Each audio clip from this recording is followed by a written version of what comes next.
मौजूद है। प्रियंका कांडपाल भी इस वक्त हमारे साथ मौजूद हैं। एक बार फिर से अमित आपकी तरफ रुख करेंगे। भारतीय अर्थशास्त्र का भीष्म पितामह हमारे बीच वो नहीं रहे हैं, लेकिन इस बीच क्योंकि आप उन्हीं के घर के बाहर से मौजूद हैं, वहां से पूरा सिक्योरिटी भी दिखा रहे हैं, प्रधानमंत्री नरेंद्र मोदी के आने को लेकर क्या कोई कुछ पुख्ता जानकारी मिल पाई है? एक बार फिर इसी सवाल के साथ आपकी तरफ रुख करेंगे। देखिए 10 बजे के आसपास उनके आने की संभावना है, लेकिन इससे पहले और एक बड़ी ब्रेकिंग ये है कि 9:30 बजे के आसपास गृह मंत्री अमित शाह यहां पर उनका आने का कार्यक्रम है। फिलहाल डॉक्टर मनमोहन सिंह के यहाँ उनको श्रद्धांजलि देने के लिए, और ये उनको वो श्रद्धांजलि देंगे और उसके थोड़ी देर बाद कैबिनेट की यहाँ पर बैठक है। तो जो अनेक जो महत्वपूर्ण लोग हैं, कैबिनेट मंत्री हैं, उनके आने का सिलसिला यहाँ पर शुरू हो गया है। और देखिए यहाँ पर कांग्रेस के नेता अभिषेक जी हैं। आप अभी आए हैं यहाँ पर। देखिए एक बड़ा लॉस हमारी कंट्री को हुआ है। जो डॉक्टर मनमोहन सिंह जी की कंट्रीब्यूशन देश भर में है वो कोई नकार नहीं सकता। जितनी भी डायरेक्ट बेनिफिशियरी स्कीम से आम व्यक्ति को देश भर में फायदा हो रहा है, उसके पीछे की सोच डॉक्टर मनमोहन सिंह जी की। फिलहाल अभी क्या इंस्ट्रक्शंस आप लोग को दिए गए हैं पार्टी की तरफ से? देखिए हमारी जो मेन पार्टी की लीडरशिप है, अभी सब लोग कर्नाटका में है, वो वापस आएंगे तो सबको इंस्ट्रक्शन मिलेगी। तो ये अभिषेक दत्त थे, ये युवा दिल्ली के नेता थे, अभी ये पहुंचे हैं डॉक्टर मनमोहन सिंह के यहाँ। और जो हम आपको यह जानकारी देते गृह मंत्री और के कार्यक्रम के लिए और संभावित पीएम के कार्यक्रम तो बहुत बड़ी जानकारी इस वक्त मौके पर मौजूद हमारे सहयोगी अमित पांडे ने यहां पर पहुंचाई है। 9:30 बजे का वो वक्त बताया जा रहा है जब माना जा रहा है कि गृह मंत्री अमित शाह पहुंच सकते हैं पूर्व प्रधानमंत्री मनमोहन सिंह को श्रद्धांजलि देने के लिए उन्हीं के घर। और 10 बजे तक संभावित कार्यक्रम के तौर पर माना जा रहा है कि प्रधानमंत्री नरेंद्र मोदी भी पहुंच सकते हैं, क्योंकि जो सिक्योरिटी का पूरा सीन नजर आ रहा है उसके चलते ये अंदाजा लगाया भी जा रहा है। प्रियंका आपके पास भी आएंगे, लेकिन इस बीच कल पूर्व प्रधानमंत्री मनमोहन सिंह का अंतिम संस्कार यहां पर होगा। और सूत्रों के हवाले से इस वक्त की बड़ी खबर आप तक पहुंचा दे, राजघाट के पास पूर्व प्रधानमंत्री मनमोहन सिंह का अंतिम संस्कार किया जाएगा। अंतिम संस्कार के लिए जगह राजघाट के पास मांग सकती है कांग्रेस, यानी कि यह आवेदन उनकी तरफ से यहां पर दिया जा सकता है। इस वक्त की यह बड़ी खबर भी है, बड़ी जानकारी है। कल पूर्व प्रधानमंत्री मनमोहन सिंह का अंतिम संस्कार पूरे राजकीय सम्मान के साथ किया जाएगा। हमारी सहयोगी प्रियंका कांडपाल भी हमारे साथ बनी हुई है। प्रियंका, एक ऐसी शख्सियत जिन्होंने दिग्गजों के बीच में और कार्यकर्ताओं के बीच में कोई अंतर नहीं किया, खामोशी भी बोलती थी, और इसी का लोहा कांग्रेस कार्यकर्ता, कांग्रेस समर्थक, कांग्रेस से जुड़े हुए और इस पूरे देश से जुड़ा हुआ हर एक शख्स महसूस भी करता था। आप कांग्रेस दफ्तर के बाहर मौजूद हैं, तस्वीर में क्या किसी तरह का कोई बदलाव नजर आ रहा है? देखिए सूत्रों के मुताबिक जानकारी नहीं मिल रही है।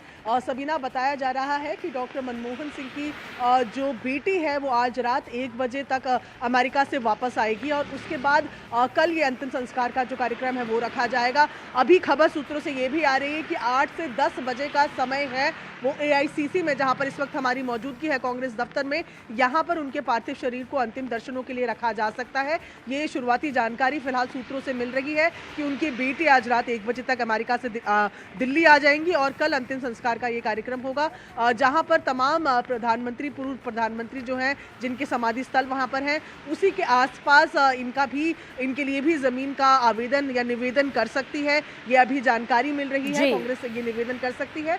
और फिलहाल मैं जैसे आपको लगातार दिखा रही हूँ कि पुलिस डिप्लॉयमेंट जो है वो यहाँ पर अब कांग्रेस ऑफिस के बाहर देखने को मिल रहा है। प्रियंका, लौटेंगे आपके पास, क्योंकि ये वही कार्यकर्ता है, ये वही समर्थक है जिनका प्यार पूर्व प्रधानमंत्री मनमोहन सिंह को हर मोड़ पर, हर पड़ाव पर यहाँ पर मिलता रहा है, जिसे आज याद करके उनकी आंखें भी नम हो रही है। और हमारे साथ में अमित पांडे भी बने हुए हैं, नीरज भी हमारे साथ में बने हुए हैं। नीरज, आपकी तरफ यहाँ पर रुख करेंगे। अमित हमें जानकारी यहाँ पर दे रहे थे कि 9:30 बजे गृहमंत्री अमित शाह यहाँ पर आ सकते हैं और 10 बजे प्रधानमंत्री नरेंद्र मोदी भी अपनी मौजूदगी यहाँ पर श्रद्धांजलि देने के लिए दर्ज करवा सकते हैं।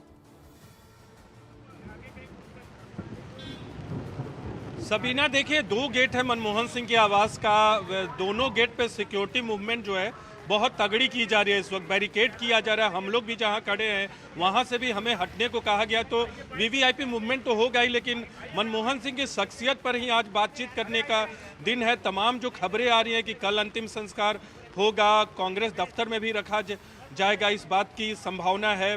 लेकिन आधिकारिक तौर पे तमाम चीज़ों की घोषणा होगी। उनकी बेटी एक अमेरिका में रहती हैं, वो आएंगी, उनसे उनके अंतिम दर्शन के लिए आ रही हैं। एक महत्वपूर्ण बात देखिए, मनमोहन सिंह की जो शख्सियत, उनके समकालीन शख्सियत की बात करें, खासकर कांग्रेस पार्टी के अंदर, तो पीवी नरसिम्हा राव की बात करें, प्रणब मुखर्जी की बात करें, दोनों को भारत रत्न मिल चुका है। और ये दोनों शख्सियत ऐसे हैं जिन्होंने भारतीय राजनीति को बहुत प्रभावित भी किया, कांग्रेस की राजनीति को प्रभावित किया है। 1987 में मनमोहन सिंह को पद्म विभूषण, जो कि दूसरा महत्वपूर्ण नागरिक सम्मान है भारत का, वो मिल चुका था। ऐसा लगता है कि आने वाले वक्त में जो उनकी उपलब्धियां रही हैं, तो कोई भी सरकार हो वो इस बात पे ज़रूर विचार करेगी कि मनमोहन सिंह को भी भारत रत्न से नवाजा जाए। बहुत सारे लोग जो उनके समकालीन, तो उन्हें मिल चुका है। तो ये उनकी शख्सियत की खासियत थी। पहले आपको बता ही रहा था सबीना, किस तरह से इकलौते ऐसे प्रधानमंत्री थे जिन्होंने लोकसभा में कभी नहीं गए, लोकसभा में बतौर जीत कर, लेकिन राज्यसभा के जरिए ही उन्होंने देश को जो कुछ दिया है 33 वर्षों के अपने राजनीतिक करियर में। अगर राजनीतिक करियर की बात करें, क्योंकि उससे पहले उनके जो अलग अलग पद थे, आरबीआई के गवर्नर के तौर पे या डिप्टी चेयरमैन के तौर पे प्लानिंग कमीशन के, वो भूमिका अलग थी। लेकिन राजनीतिक के तौर पे जो उन्होंने देश को दिया है, अर्थव्यवस्था में, सामाजिक स्कीम में, न्यूक्लियर डील जैसे मसले पे, थोड़ी देर पहले अमेरिका की तरफ से अधिकारी लौटेंगे आपके पास नीरज, यहाँ पर अमित पांडे कुछ खास जानकारी दर्शकों तक पहुंचाना चाहते हैं। जी अमित। देखिए, एकाएक यहाँ पर मनमोहन सिंह के आवास पर जो हलचल है वो बढ़ा दी गई है और आप सुरक्षा बलों की मौजूदगी देख सकते हैं, वो और भी ज़्यादा यहाँ पर बढ़ाई गई है। और हमने कई लोगों को इस गेट पर आते हुए, इस गेट से अंदर यहाँ पर जाते हुए देखा है। देखिए उस ओर तस्वीरें देखिए, मुकम्मल यहाँ पर इंतजामात किए जा रहे हैं लोगों के, अब सुरक्षा बलों की मौजूदगी के कि जितने भी वीआईपी, जितने भी महत्वपूर्ण लोग यहाँ पर आएंगे तो उनके जो सुरक्षा का, उनके ट्रैफिक का समुचित इंतजाम हो। खैर ये तो हर महत्वपूर्ण आयोजन पर होता है, लेकिन सबसे महत्वपूर्ण, सबसे जो मुख्य पहलू ये है सबीना, इतने जो विषम परिस्थिति के बावजूद भी, ठंड होने के बावजूद भी, हम यहाँ पर काफ़ी ज़्यादा लोगों की मूवमेंट यहाँ पर देख रहे हैं। लोग एकाएक लोग यहाँ पर आ रहे हैं और अंतिम दर्शन करने उन नेता के। देखिए वो पीछे देखिए, वो भी बिना चाहते के, बिना उसके वो शख्स अंदर जा रहे हैं। तो इस तरीके से जो लोग हैं वो अपना जो भी है परेशानी भूलकर किसी हर तरीके से आ रहे हैं और यहाँ पर इकट्ठा हो रहे हैं, किसी तरीके से अंतिम दर्शन इस महान नेता के और जो भारत के पूर्व प्रधानमंत्री हैं उनके करने। बहुत अहम बात यहाँ पर अमित पांडे आपने कही है कि मौसम का भी असर नहीं पड़ रहा है और शायद यही वजह होती है, जब आपके दिल के सबसे कोई बेहद करीब होता है तो मौसम चाहे कैसा भी हो उसका असर नहीं पड़ता है, आप वहां तक पहुंचते ही हैं। और राज्यसभा में इसी साल doctor Manmohan Singh wheel chair